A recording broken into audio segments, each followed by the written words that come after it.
കുറഞ്ഞ ചെലവിൽ അത്യാധുനിക ആരോഗ്യ പരിരക്ഷ. MCS hospital. We take care of your health.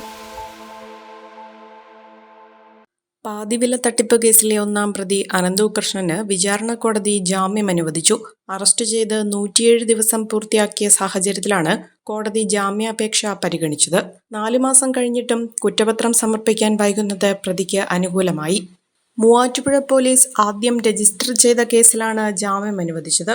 പാതിവില തട്ടിപ്പ് കേസിൽ ഒട്ടേറെ കേസുകൾ പോലീസും ക്രൈംബ്രാഞ്ചും രജിസ്റ്റർ ചെയ്തിട്ടുള്ളതിനാൽ ഈ കേസുകളിൽ കൂടി ജാമ്യം ലഭിച്ചാൽ മാത്രമേ അനന്തകൃഷ്ണന് ജയിലിൽ നിന്നിറങ്ങാൻ കഴിയൂ. മൂവാറ്റുപുഴ സീഡ് സൊസൈറ്റി ഭാരവാഹികളുടെ കേസിലാണ് ജാമ്യം ലഭിച്ചത്. ഈ കേസിനെ തുടർന്നാണ് അനന്തകൃഷ്ണൻ നടത്തിയ പാതിവില തട്ടിപ്പിന്റെ വിവരങ്ങൾ പുറത്തുവന്നത്. കേസ് പിന്നീട് ക്രൈംബ്രാഞ്ച് ഏറ്റെടുക്കുകയായിരുന്നു. പാതിവിലയ്ക്ക് ഇരുചക്ര വാഹനങ്ങളും ലാപ്ടോപ്പും മറ്റും നൽകാമെന്ന് വാഗ്ദാനം ചെയ്ത് പണം തട്ടിയെടുത്തെന്നായിരുന്നു മൂവാറ്റുപുഴ സീഡ് സൊസൈറ്റി പോലീസിന് പരാതി നൽകിയത്. പോലീസിന്റെ അന്വേഷണത്തിൽ സംസ്ഥാന വ്യാപകമായി നടന്ന കോടികളുടെ തട്ടിപ്പാണ് പുറത്തുവന്നത്.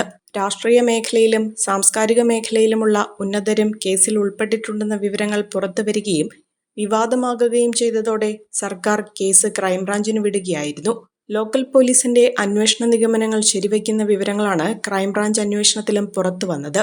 എന്നാൽ കുറ്റപത്രം സമർപ്പിക്കാൻ കഴിഞ്ഞില്ല. ഇത് മുതലെടുത്താണ് പ്രതിഭാഗം അനന്തകൃഷ്ണന്റെ ജാമ്യത്തിനായി കോടതിയെ സമീപിച്ചത്. കുറ്റപത്രം ഇനിയും വൈകിയാൽ മറ്റു കേസുകളിലും പ്രതിക്ക് സ്വാഭാവിക ജാമ്യം ലഭിക്കും.